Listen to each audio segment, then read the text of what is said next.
ஒரு பெரிய மலை அடிவாரத்துக்கு அடியில இருந்து அடர்த்தியான காடு அது. அந்த காட்டுல சோனா குருவியும் சோனா குருவியோட பொண்ணு பியூட்டியும் ஒரு சின்ன வீட்டுல வாழ்ந்து வந்தாங்க.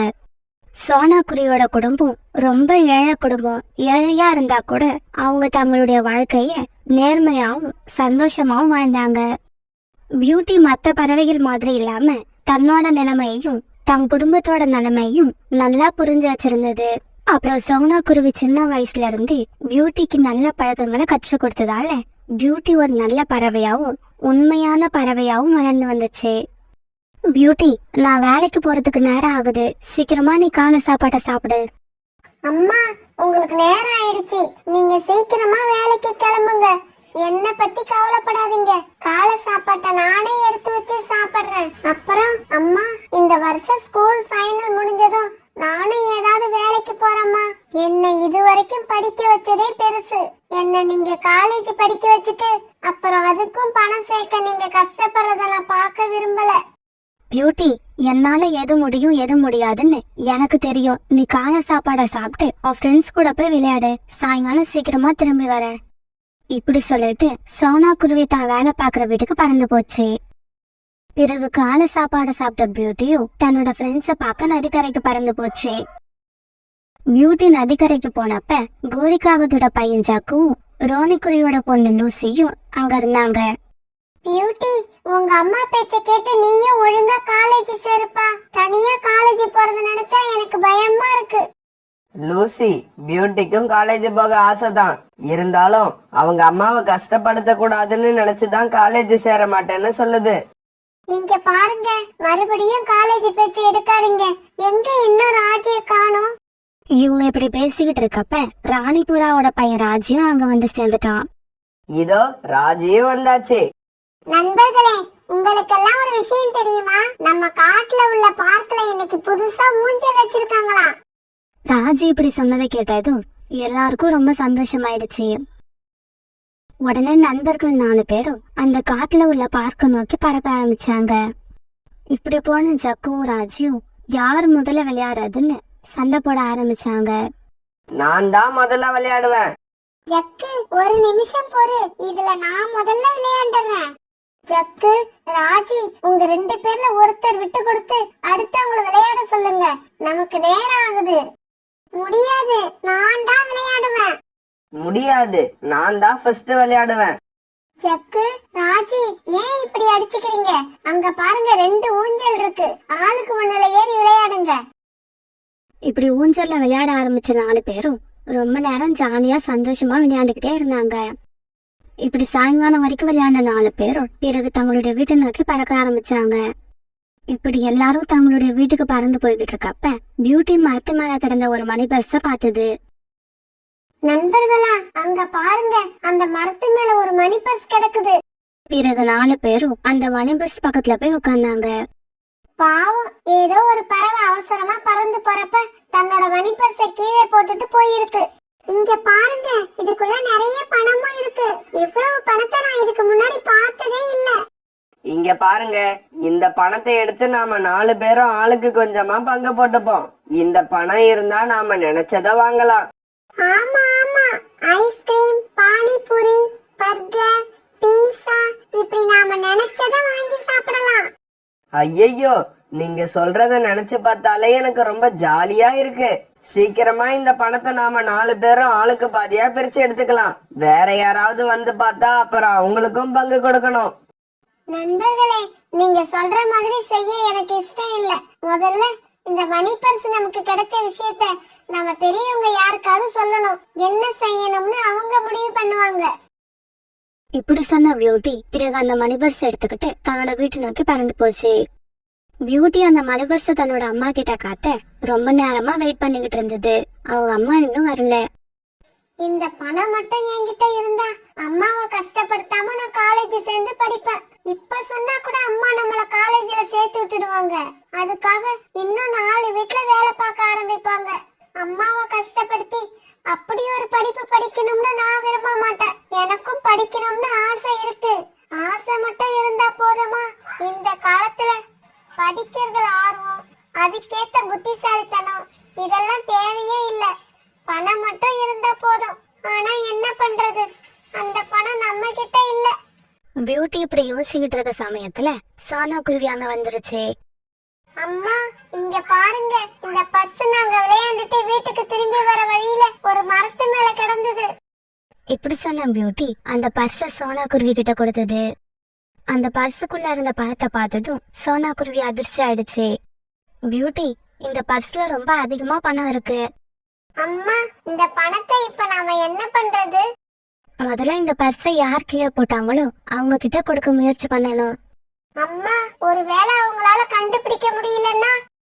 பியூட்டி, நம்ம நல்லதையே நினைப்போம், நல்லதே நடக்கும். பிறகு அந்த பர்ஸ்ல ஒரு போன் நம்பர் இருக்கிறத சோனா குருவி பார்த்தது. பியூட்டி, இதோ இந்த போன் நம்பர் இந்த பர்ஸில் தான் இருந்தது. இது அநேகமா இந்த பர்ஸை தவற விட்டவங்களோட தான் இருக்கலாம். நான் புறா அங்கிள் கடை வரைக்கும் போய் போன் பண்ணிட்டு வந்துடுறேன். இப்படி சொன்ன சோனா குருவி பிறகு இந்த போன் நம்பர் எடுத்துக்கிட்டு புறாவோட கடைக்கு பறந்து போச்சு. புறாண்ணா, உங்களோட போன்ல இந்த நம்பரை போட்டு கொடுங்க, நான் ஒரு முக்கியமான விஷயம் பேசணும். பிறகு சோனா குருவி கிட்ட இருந்து அந்த நம்பரை வாங்கின புறா போன் போட்டு சோனா குருவி கிட்ட கொடுத்தது.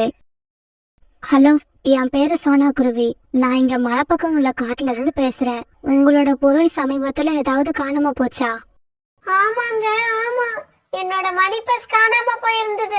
அதுக்குள்ள கிட்டத்தட்ட 1,00,000 ரூபாய் பணம் வச்சிருந்தேன். கவலைப்படாதீங்க, அந்த பணம் உங்களுக்கு கிடைச்ச மாதிரி நினைச்சுக்கோங்க. ஏன்னா அந்த மணி பர்ஸ் இப்ப என்கிட்ட தான் இருக்கு. இப்ப இருட்ட போகுது, அதனால நீங்க இப்ப வர வேண்டாம். நாளைக்கு காலையில எங்க காட்டுக்குள்ள நுழைஞ்ச உடனே வலப்பக்கம் ஒரு பெரிய கத்திரி தோட்டம் இருக்கு, அதுகிட்ட வந்துருங்க. நாங்களும் உங்க மணி பர்ஸ் எடுத்துக்கிட்டு அங்க வந்துடுறோம். அன்னைக்கு ராத்திரி தான் ராக்கி கிளையும் ரீட்டா கிளையும் பணம் கிடைச்சிருச்சுங்கிற சந்தோஷத்துல நிம்மதியா தூங்கினாங்க. மறுநாள் பொழுது விடிஞ்சிச்சு. காலையில ரீட்டா கிளியும் ராக்கி கிளியும் சீக்கிரமா கண் வச்சு மலைப்பக்கம் உள்ள காட்டை நோக்கி பறந்து போனாங்க. உங்க மணிபர்ஸ் இதுதானான்னு பாருங்க, அப்புறம் நீங்க வச்ச பணம் சரியா இருக்கான்னு எண்ணி பாத்துக்கோங்க. சகோதரி, உங்களுக்கு ரொம்பவும் நன்றி. எனக்கு சந்தோஷத்துல என்ன சொல்றதுன்னே தெரியல. என்னோட பர்ஸ் வேற யாரு கண்ணிலையும் படாம உங்க கண்ணுல பட்டதுக்கு நான் ரொம்ப கொடுத்து வச்சிருக்கணும். இல்ல, அந்த பர்ஸ நான் எடுக்கல, என் பொண்ணுதான் எடுத்து என்கிட்ட கொண்டு வந்து கொடுத்தா. இவ பேரு பியூட்டி. அப்படியா? இந்த காலத்துலயும் இப்படிப்பட்ட பறவைகள் இருக்கிறது ரொம்ப ஆச்சரியம்தான். பியூட்டி, உன்னை நினைச்சா எங்களுக்கு ரொம்ப பெருமையா இருக்குமா. உனக்கு என்ன வேணும்னு கேளு. ஆமாம் பியூட்டி, கூச்சப்படாம கேளு. உனக்கு எதா இருந்தாலும் செய்யறதுக்கு தயாரா இருக்கும். இவங்க இப்படி கேட்டதுக்கெல்லாம் பியூட்டி எதுவும் சொல்லாம மௌனமா நின்னுது. இங்க பாருங்க, நீங்க என்ன வேணும்னாலும் கேட்க சொல்லுங்க. நீங்க சொல்லாம அவ மனசுல உள்ளதை எங்க கிட்ட சொல்ல மாட்டா. சோனா, நீங்க பொண்ணு வளர்த்திருக்கிற விதம் ரொம்பவும் அருமையா இருக்கு. இப்படிப்பட்ட பொண்ணை இந்த காலத்துல எங்கேயும் பார்க்க முடியாது. பியூட்டி, அவங்க இந்த அளவுக்கு வற்புறுத்தி கேக்குறாங்க, அதுக்காகவாது நீ ஏதாவது கேட்டு வாங்கிக்கோ. அம்மா, நான் எனக்கு என்ன வேணும்னாலும் கேட்டு வாங்கிக்கவா? அப்புறம் என்ன திட்ட மாட்டீங்கல்ல? கண்டிப்பா திட்ட மாட்டேன், ஆனா அது நியாயமானதா இருக்கணும். அங்கிள், நான் மேற்கொண்டு படிக்க ஆசைப்படுறேன். எங்க அம்மாவும் என்ன படிக்க வைப்பாங்கதான். இருந்தாலும் அதுக்காக அவங்க ரொம்ப கஷ்டப்பட வேண்டி வரும். அதனால படிக்காம ஏதாவது வேலைக்கு போலான்னு முடிவு பண்ணி இருந்தேன். இப்ப நீங்க கேட்ட உடனே எனக்கு வேற எதுவும் கேட்க தோணல. படிப்பை மட்டும் தான் கேட்க தோணுது. இதையும் நீங்க கண்டிப்பா செய்யணும்னு அவசியம் இல்ல. முடிஞ்சா செய்யுங்க, இல்லாட்டி விட்டுருங்க. அதுக்காக நான் கவலைப்பட மாட்டேன். பியூட்டி, இந்த படிப்புன்னு இல்ல, நீ எது வரைக்கும் படிக்கணும்னு ஆசைப்படுறியோ அது வரைக்கும் உன்னை நாங்களே படிக்க வைக்கிறோம். ஆமாம் பியூட்டி, இவ்வளவு நேர்மையா நடந்துகிட்ட உனக்கு நாங்க என்ன பரிசு கொடுத்தாலும் ஈடாகாது. உனக்கு கல்வியை கொடுக்கறதுல எங்களுக்கு ரொம்ப ரொம்ப சந்தோஷமா இருக்கு. பிறகு கொஞ்ச நாள் கழிச்சு பியூட்டி தான் நினைச்ச மாதிரி அம்மாவை கஷ்டப்படுத்தாம காலேஜ் படிக்க தன்னோட நண்பர்களோட பறந்து போய்கிட்டு இருந்தா.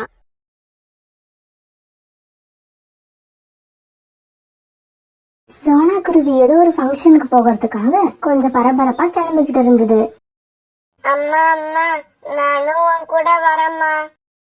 குக்கு, அங்க வந்து நீ என்ன பண்ண போற? நாங்க பேசிக்கிட்டு இருக்கப்ப எங்க வாயை பாத்துக்கிட்டு இருப்ப. அதுக்கு நீ வீட்டுல இருந்து விளையாண்டுக்கிட்டு இரு. அம்மா போயிட்டு சீக்கிரமா வந்துடுற. அம்மா, நான் வீட்டுல இருக்க மாட்டேன். நானும் உன் கூட தான் வருவேன். இப்படி சொன்ன குக்கு அழ ஆரம்பிச்சிட்டான். அந்த காட்டுல உள்ள பாபா புறாவுக்கு நேத்துதான் கல்யாணம் ஆகியிருந்தது.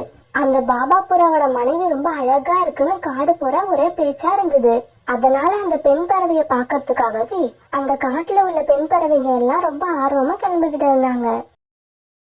குக்கு இப்படி அம்மா கிட்ட தன்னையும் பாபா புறா வீட்டுக்கு அழைச்சிட்டு போக சொல்லி பிடிவாதம் பிடிச்சுக்கிட்டு இருக்க, இப்ப கோரிக்காகவும் அதோட பையன் ஜக்கும் சோனா குருவி வீட்டுக்கு வந்தாங்க. சோனா, பாபா புறா வீட்டுக்கு போறதுக்கு நான் கிளம்பிட்டேன். நீ என்ன இன்னுமா ரெடி ஆகல? பாபா புறாவோட மனைவி ரொம்ப அழகா இருக்காளாம். சீக்கிரம் கிளம்பு. எனக்கு முதல்ல அவளை போய் பார்த்துட்டு வந்தாதான் என்னால அடுத்த வேலையை பார்க்க முடியும். குக்கு, நானும் எங்க அம்மா கூட பாபா அங்கிள் வீட்டுக்கு போறேன். நீயும் தானே வார? அங்க நமக்கு நிறைய மிட்டாய் கிடைக்கும். அம்மா பாரு, கோரி ஆண்டி ஜக்குவையும் அழைச்சுக்கிட்டு போறாங்க. நீ ஏன் என்ன அழைச்சுக்கிட்டு போக மாட்டேங்கிற? என்ன சோனா இப்படி இருக்க? குழந்தைங்க அம்மா கூட வெளியில போகணும்னு ஆசைப்படதானே செய்யும். குக்குவையும் அழைச்சுக்கிட்டு வா. வீட்டுல தனியா இருந்து அவன் என்ன பண்ண போறான் பாவம். சரி சரி குக்கு, உன்னையும் அழைச்சுக்கிட்டு போறேன், சீக்கிரமா கிளம்பு. பிறகு சோனா குருவி, குக்கு, கோரிக்காகோ, ஜக்கு இப்படி 4 பேரும் பாபா புறா வீட்டை நோக்கி பறந்து போனாங்க. பாபா, காட்டுல எல்லாரும் சொன்னப்ப கூட நான் நம்பல. நேர்ல பார்த்ததுக்கு அப்புறம் தான் தெரியுது உன்னோட மனைவி எவ்வளவு அழகுன்னு. உனக்கு போய் இவ்வளவு அழகான மனைவி கிடைப்பான்னு நான் நினைக்கவே இல்ல பாபா. என்ன இப்படி பேசுறீங்க? என் கணவருக்கு என்ன குறைச்சல்? என் கணவர் அழகா தானே இருக்காரு. கோரி, எனக்கு நேத்து தான் கல்யாணம் ஆயிருக்கு.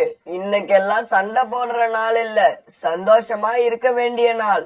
அதனால தேவையில்லாதது எதையும் பேசாம நான் கொடுக்கற மிட்டாய சாப்பிட்டுட்டு கிளம்புற வழிய பாரு. சோனா தங்கச்சி, நீயும் மிட்டாய் எடுத்துக்க. இந்த சமயத்துல விளையாண்டுகிட்டே கொஞ்ச தூரம் தள்ளி போன ஜக்கு அங்க இருந்து ஒரு தங்க நெக்லஸ பார்த்தான். அத பார்த்த உடனே அவனுக்கு எடுக்கணும் போல ஆசை வந்தது. இப்படி ஆசைப்பட்ட உடனே அந்த நெக்லஸ் எடுத்து தன்னோட ரக்கக்குள்ள ஒளிச்சு வச்சுக்கிட்டான். உங்க பேர் தான் சோனாவா? உங்களை பத்தி என்னோட கணவர் நிறைய சொல்லியிருக்காரு. நீங்க அவருக்கு நல்ல ஃப்ரெண்டுன்னு. உங்களை ஒரு நாள் பார்க்கணும்னு நினைச்சுக்கிட்டே இருந்தேன். நீங்க இன்னைக்கே எங்க வீட்டுக்கு வந்தது எனக்கு ரொம்ப சந்தோஷமா இருக்கு. இப்படி நெக்லஸ் எடுத்து தன்னோட ரக்கக்குள்ள ஒளிச்சு வச்ச ஜக்கு நெக்லஸ் காணா போனது யாராவது கண்டுபிடிச்சிருவாங்களோங்கிற பயத்துல சீக்கிரமா வீட்டுக்கு போகணும்னு நினைச்சான். அம்மா அம்மா, எனக்கு வயித்தெல்லாம் வலிக்குது, வா சீக்கிரம் வீட்டுக்கு போவோம். ஜக்கு, இதுக்குதான் உன்னை நான் அழைச்சிட்டு வர மாட்டேன்னு சொன்னேன். எங்கேயாவது வெளியில கிளம்புறப்ப அழுது அழுது கிளம்ப வேண்டியது. இப்படி கிளம்பி போக வேண்டிய இடத்துக்கு வந்த உடனே 10 நிமிஷம் கூட இருக்க விடாம வா வீட்டுக்கு போவோம், வா வீட்டுக்கு போவோம்னு கூப்பிட்டுக்கிட்டே இருக்க வேண்டியது. அம்மா, நீ இனிமே எங்க வெளியே போனாலும் நான் உன் கூட கிளம்பவே மாட்டேன். இப்ப மட்டும் என்ன தயவு செய்து வீட்டுக்கு அழைச்சுக்கிட்டு போயிடு. சோனா, நீ இருந்து பாத்துட்டு போ, நான் கிளம்புறேன். ஜக்குவ பாரு எப்படி தொல்லை பண்றான்னு. சரி சரி, நான் எனக்கு கொடுத்த மிட்டாயை வீட்டுல போய் சாப்பிட்டுக்கிறேன், கையோட எடுத்துக்கிட்டே போயிடுறேன். இப்படி சொன்ன கோரி அந்த மிட்டாயை எடுத்துக்கிட்டு ஜக்குவோட தன்னுடைய வீட்டை நோக்கி பறந்து போச்சு. பாபா அண்ணா, நாளைக்கு ராணிய கூட்டுக்கிட்டு என்னோட வீட்டுக்கு வந்துருங்க. நாளைக்கு உங்க 2 பேருக்கும் என் வீட்டுல விருந்து வைக்க போறேன். மறக்காம வந்துருங்க, நான் உங்களுக்காக காத்திருப்பேன். பிறகு இப்படி சொன்ன சோனா குருவி தன் பையன் குக்குவை கூட்டிட்டு தன்னோட வீட்டுக்கு பறந்து போச்சு. அம்மா அம்மா, இங்க பாத்தியா நான் கல்யாண வீட்டுல இருந்து என்ன எடுத்துக்கிட்டு வந்திருக்கேன்னு? இப்படி சொல்லிட்டு ஜக்கு எடுத்து கொடுத்த தங்க நெக்லஸ பார்த்த கோரிக்கு ரொம்ப அதிர்ச்சி ஆயிடுச்சு. ஜக்கு, இது என்ன உண்மையா? என்னோட கண்ணை என்னாலேயே நம்ப முடியலடா. நீ இந்த நெக்லஸ பாபா புறா வீட்ல இருந்து திருடிட்டு வந்திருப்பன்னு நான் நினைக்கவே இல்ல. ஜக்கு, இத நான் திருடிட்டு வந்திருந்தா கூட இந்நேரம் பதட்டத்துல தடுமாறி இருப்பேன். ஆனா நீ ரொம்ப அசால்ட்டா அடிச்சிட்டு வந்துட்ட. உன்னை நினைச்சா எனக்கு ரொம்ப பெருமையா இருக்குடா. கோரி, வெக்கப்பட்டு அவமானப்பட வேண்டிய விஷயத்துக்கெல்லாம் இப்படி பெருமைப்படுறியே, இது ரொம்ப கேவலமா இருக்கு. முதல்ல இந்த நெக்லஸை எடுத்துக்கிட்டு போய் பாபா வீட்டுல கொடுத்துட்டு என் பையன் விளையாட்டா தெரியாம எடுத்துக்கிட்டு வந்துட்டான்னு சொல்லிட்டு வா. ஓ, நான் பேசுறது உங்களுக்கு கேவலமா இருக்கா? உங்களுக்கு வயசு என்ன ஆகுது? நானும் கல்யாணம் ஆனதுல இருந்து உங்களுக்கு திருட கத்து கொடுத்துக்கிட்டே தான் இருக்கேன். இன்னும் நீங்க ஒரு திருட்ட கூட உருப்படியா செஞ்சதே இல்ல. ஆனா என் பையன் ஜக்கு அப்படி இல்ல. நான் அவனுக்கு சொல்லி கொடுக்கவே இல்ல. ஆனா அவன் நான் திருடுறத பார்த்து அவனே கத்துக்கிட்டான். அவனோட கண் பார்த்தா கை தன்னால வேலை செய்யுது. இப்படிப்பட்ட பிள்ளைய பெற்றதுக்காக ஒரு அம்மா பெருமைப்படாம வேற எதுக்கு பெருமைப்படணும்? கோரி, சொல்றத கேளு. அந்த ராணிபுரா கல்யாணம் ஆகி இப்பதான் நம்ம காட்டுக்கே வந்திருக்கு. முதல் நாள்லயே இப்படி அவங்க வீட்டுல நெக்லஸ் திருட்டு போனா நம்ம காட்டை பத்தி என்ன நினைக்கும்? அதுவும் இல்லாம ஜக்கு இந்த நெக்லஸ திருடின விஷயம் வெளியில தெரிஞ்சிச்சு, அதை விட நமக்கு வேற அசிங்கமே இல்ல. காலுஜி, நீங்க யார்கிட்டயும் சொல்லாம இருங்க, அதுவே போதும். நெக்லஸ் நம்ம கிட்ட இருக்கிற விஷயம் யாருக்குமே தெரியாது. அதுவும் இல்லாம என் பையன் திருடன திருட்டு இது. அந்த ஞாபகமா இத நானே வச்சுப்பேன். ஜக்கு, இத நீ திருடுனது எல்லாம் பெரிய விஷயம் இல்லடா. எனக்கே தெரியாம திருடுன பாரு, அங்கதான்டா நிக்கிற நீ. என்னங்க என்னங்க, இங்க வச்சிருந்த என்னோட தங்க நெக்லஸ் காணுங்க. அப்படியா? என்ன இது ஆச்சரியமா இருக்கு. நம்ம வீட்டுக்குள்ள இருந்த பொருள் வேற எங்க போயிடும்? என்னங்க, கோரிக்காவும் அதோட குழந்தை, சோனா குருவி அதோட குழந்தை, இவங்க 4 பேர் தான் நம்ம வீட்டுக்கு வந்தது. வேற யாருமே வரல. ஆமா ராணி, நீ சொல்றது உண்மைதான். இருந்தாலும் சோனா குருவி அப்படிப்பட்ட திருட்டு குருவி கிடையாது. ஆனா கோரிக்காக வந்த உடனே அவங்க பையனுக்கு பாத்ரூம் வருதுன்னு அழைச்சுக்கிட்டு போயிட்டாங்களே, அவங்க மேல எப்படி சந்தேகப்பட முடியும்? எனக்கு என்னவோ சோனா குருவி மேலதாங்க சந்தேகமா இருக்கு. என்னங்க, அந்த நெக்லஸோட விலை ரொம்ப ரொம்ப அதிகம். எங்க அப்பா எனக்குன்னு முத செஞ்சு கொடுத்தது அது. பிறகு 2 பேரும் சோனா குருவி வீட்டுக்கு போய் வாசக்கதவை தட்டினாங்க. உள்ள வாங்க, வாசக்கதவு திறந்துதான் இருக்கு. சோனா குருவி இப்படி சொன்னதுக்கு அப்புறம் பாபா புறாவும் ராணி புறாவும் சோனா குருவி வீட்டுக்குள்ள வந்தாங்க. சோனா, நீயும் கோரிக்காகவும் எங்க வீட்டுக்கு வந்ததுக்கு வராமலே இருந்திருக்கலாம். புறாண்ணா, என்ன நடந்துச்சு? ஏன் இப்படி எல்லாம் பேசுறீங்க? நீங்க வர்றதுக்கு முன்னாடி எங்க வீட்ல இருந்த தங்க நெக்லஸ் நீங்க வந்துட்டு போனதுக்கு அப்புறம் காணோம். எங்க போயிருக்கோம் அது? உங்க 2 பேர்ல ஒருத்தர் தான் அந்த நெக்லஸ் எடுத்திருக்கணும். புறாண்ணா, உங்களுக்கு என்ன பத்தி தெரியாதா? அப்படியே உங்களுக்கு சந்தேகமா இருந்தா நீங்க தாராளமா என் வீட்டை சோதனை போட்டுக்கலாம். நீங்க நெக்லஸ் எங்க வச்சிருந்தீங்க அப்படிங்கறது எனக்கு தெரியாது. நான் அதை பார்க்கவும் இல்ல. அம்மா அம்மா, பாபா அங்கிள் வீட்ல நான் ஒரு விஷயத்த பார்த்தேன். நீங்க எல்லாம் ராணி ஆண்டி கூட பேசிக்கிட்டு இருக்கும்போது ஜக்கு அவங்க பின்னால போய் ஏதோ ஒரு பொருளை எடுத்து அவன் ரெக்கைக்குள்ள மறைச்சு வச்சான். அப்படியா? அப்ப குக்கு சொல்றது உண்மையாதான் இருக்கணும். திருட்டு வேலையை ஜக்குமும் அவங்க அம்மா கிட்ட இருந்து கத்துக்கிட்டான் போல இருக்கு. ராணி, சீக்கிரம் கிளம்பு, கோரிக்காக வீட்டுக்கு போவோம். சோனா, தயவு செய்து நீங்களே இங்க கூட வாங்க. என்னோட அப்பா ஞாபகமா என்கிட்ட இந்த நெக்லஸ் மட்டும் தான் இருந்தது. இப்ப அதுவும் காணாம போயிடுச்சு. தயவு செய்து என் கூட வந்து அதை எனக்கு எப்படியாவது கண்டுபிடிச்சு கொடுங்க. ராணி, நான் இப்போ உன் கூட வரேன். ஆனா ஒரு விஷயத்த நல்லா புரிஞ்சுக்க. நான் பிறந்ததுல இருந்து இப்ப வரைக்கும் ஒரு சின்ன திருட்ட கூட செஞ்சது கிடையாது. ஒரு பொய் கூட பேசினதும் கிடையாது. பிறகு சோனா குருவி அந்த 2 புறாக்கள் கூட கோரிக்காக வீட்டுக்கு போச்சு. இப்படி போன இவங்க கோரிக்காக கதவை தட்டினாங்க. வந்துட்டாங்க.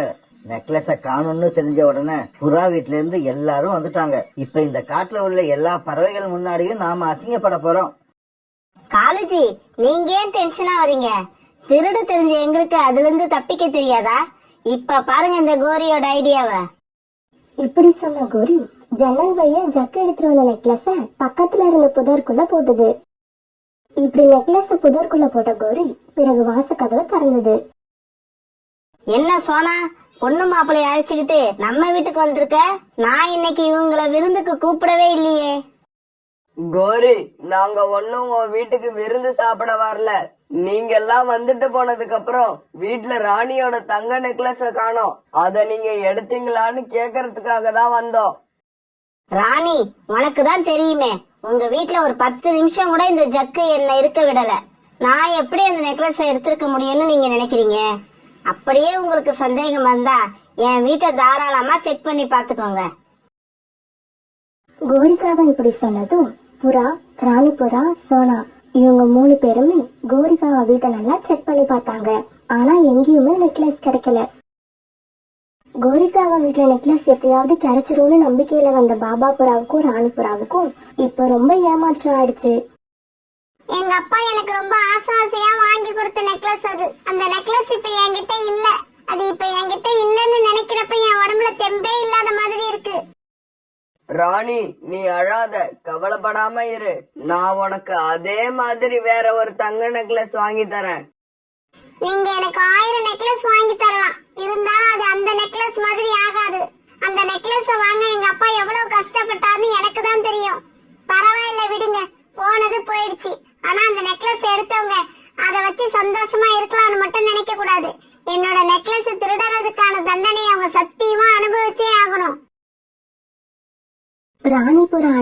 இப்படி சொல்ல பிறகு சோனா குருவி 2 புறாக்கள் இப்படி எல்லாருமே கோரிக்காக வீட்டை விட்டு கிளம்பி போனாங்க. கோரி, அந்த ராணி புறா எப்படி சாபம் விட்டுட்டு போகுது பாத்தியா? அந்த புறாவோட வயிற்றுச்சல் நம்மள நல்லா இருக்க விடாது. காலுஜி, இந்த மாதிரி பல பேரோட வயிற்றுச்சலை பார்த்தவனா, யாரோட வயிற்றுச்சலை என்ன ஒண்ணும் பண்ணாது. இப்படியே சில நாட்கள் நகர்ந்துச்சு. ஜக்கு, நீ இந்த நெக்லஸ் எடுத்துக்கிட்டு நதிக்கரைக்கு வா. நதிக்கரைக்கு போய் அம்மா இந்த நெக்லஸ போட்டு நதியில அழகு பார்க்கணும். அம்மா அம்மா, நீங்க இந்த நெக்லஸ போட்டுக்கிட்டீங்கன்னா ரொம்ப அழகா இருப்பீங்க. இந்த நெக்லஸ் உங்ககிட்ட தான் இருக்குன்னு யாராவது பாத்துட்டாங்கன்னு வச்சுக்கோங்க, அம்மாவும் பிள்ளையும் அப்புறம் உள்ளதான் இருப்பீங்க. யாராவது பார்த்தாதானே? இத திருடுறப்ப எவ்வளவு ஜாக்கிரதையா இருந்தோமோ அதை விட ஜாக்கிரதையா இந்த நெக்லஸ யாரும் பார்க்காம பாத்துப்போம். இப்படி சொன்ன கோரி ஜக்குவை அழைச்சுக்கிட்டு நதிக்கரைக்கு போச்சு. நான் இந்த நெக்லஸ போட்டுக்கிட்டு நதியில அழகு பாக்குறேன். நீ அது வரைக்கும் யாராவது வராங்களான்னு சுத்தியும் முத்தியும் பார்த்துக்கிட்டே இரு. இப்படி சொன்ன கோரி அந்த நெக்லஸ போட்டுக்கிட்டு நதியில தன்னுடைய அழக பாத்துக்கிட்டு இருந்தது. ஜக்கு நதிக்கரைக்கு யாராவது வராங்களான்னு இப்படியும் அப்படியும் பாத்துக்கிட்டு இருந்தான். ஆனா கோரிக்காகத்துக்கும் ஜக்குவுக்கும் தெரியாம அவங்க 2 பேரையும் 2 திருட்டு ஆந்தைங்க கண்காணிச்சுக்கிட்டு இருந்தாங்க. பாஸ் பாஸ், அங்க பாருங்க, கோரிக்காக கழுத்துல இருக்க நெக்லஸ் ரொம்ப அழகா இருக்கு. ஏய் முட்டாள், அது அழகு மட்டும் இல்லடா, அதோட விலையும் ரொம்ப அதிகமா இருக்கும் போல இருக்கு. பாஸ், அந்த நெக்லஸ் மட்டும் அண்ணி கழுத்துல இருந்தா எவ்வளவு அழகா இருக்கும். நீ சொல்றதும் உண்மைதான். ஆனா அதை என் மனைவி கழுத்துல போட்டா அழகா இருக்காளோ இல்லையோ, ஆனா அவ ரொம்ப சந்தோஷப்படுவா. அதுக்காகவாவது இதை இப்ப நாம எடுத்துக்கிட்டு போயே ஆகணும். இப்படி பேசிக்கிட்ட ஆந்தைங்கள் 2ம் கோரிக்காக கிட்ட பறந்து போச்சுங்க. இப்படி போன ஆந்தைங்க 2ம் கோரிக்காக மேல பாஞ்சு அதை அடிக்க ஆரம்பிச்சாங்க. யார் நீங்க? யார் நீங்க? என்ன எதுக்காக அடிக்கிறீங்க? நீங்க என்ன செஞ்சாலும் சரி, இந்த நெக்லஸ் மட்டும் நான் கொடுக்கவே மாட்டேன். ஆனா இந்த நெக்லஸ் கொடுக்கலன்னா நாங்களும் விடவே மாட்டோம் அப்படிங்கிற மாதிரி அந்த ஆந்தைங்களும் கோரிக்காகத்தை விடாம அடிச்சுக்கிட்டே இருந்தாங்க. அம்மா அம்மா, நீங்க இந்த நெக்லஸ் அவங்க கிட்ட கொடுத்துருங்க. நீங்க அடி வாங்காதீங்கம்மா, நெக்லஸ் அவங்க கிட்ட கொடுத்துருங்க. ஜக்கு இப்படி சொல்லி அழுதுகிட்டே இருந்தான். ஆனா ஜக்கு சொன்னது எதுவும் கோரிக்காக காதுல வாங்காம ஆந்தைங்க கிட்ட இருந்து அந்த நெக்லஸ பாதுகாக்கிறதுலயே குறியா இருந்தது. ஆனா கடைசியா அந்த 2 ஆந்தைங்களும் கோரிக்காகத்தை அடிச்சு போட்டுட்டு அந்த நெக்லஸ் எடுத்துக்கிட்டு பறந்து போயிட்டாங்க. அந்த ஆந்தைங்க அப்படி அந்த நெக்லஸ கோரி கிட்ட இருந்து பிடிச்சு இழுக்கிறப்ப கோரியோட ரெக்கையில மாட்டி ஒரு ரெக்கையும் துண்டாகி கீழே விழுந்துடுச்சு. அம்மா அம்மா, நான் தான் அப்பவே சொன்னல்லம்மா அந்த நெக்லஸ கொடுத்துருங்கன்னு. இப்ப பாருங்கம்மா, உங்க ரெக்க ஒண்ணு துண்டாகி கீழே விழுந்து கிடக்கு. கோரியால எதுவுமே பேச முடியாம அழுதுகிட்டே இருந்தது. விஷயத்தை கேள்விப்பட்ட காலுக்காகவும் அங்க வந்துச்சு. அப்பா அப்பா, 2 ஆந்தைகள் வந்து அம்மாவோட ரெக்கைய பிச்சு போட்டுட்டு நெக்லஸ் எடுத்துக்கிட்டு போயிட்டாங்க. ஜக்கு, உங்க அம்மாவோட ரெக்கை இப்படி துண்டாக்கி கிடக்கிறதுக்கு காரணம் அந்த 2 ஆந்தைங்களும் கிடையாது, நீயும் புறாவோட வீட்ல இருந்து நீ திருடிக்கிட்டு வந்த அந்த தங்க நெக்லஸும் தான் காரணம். இத கேட்ட ஜக்குவுக்கு தான் செஞ்ச பெரிய தவறு அப்பதான் புரிஞ்சது.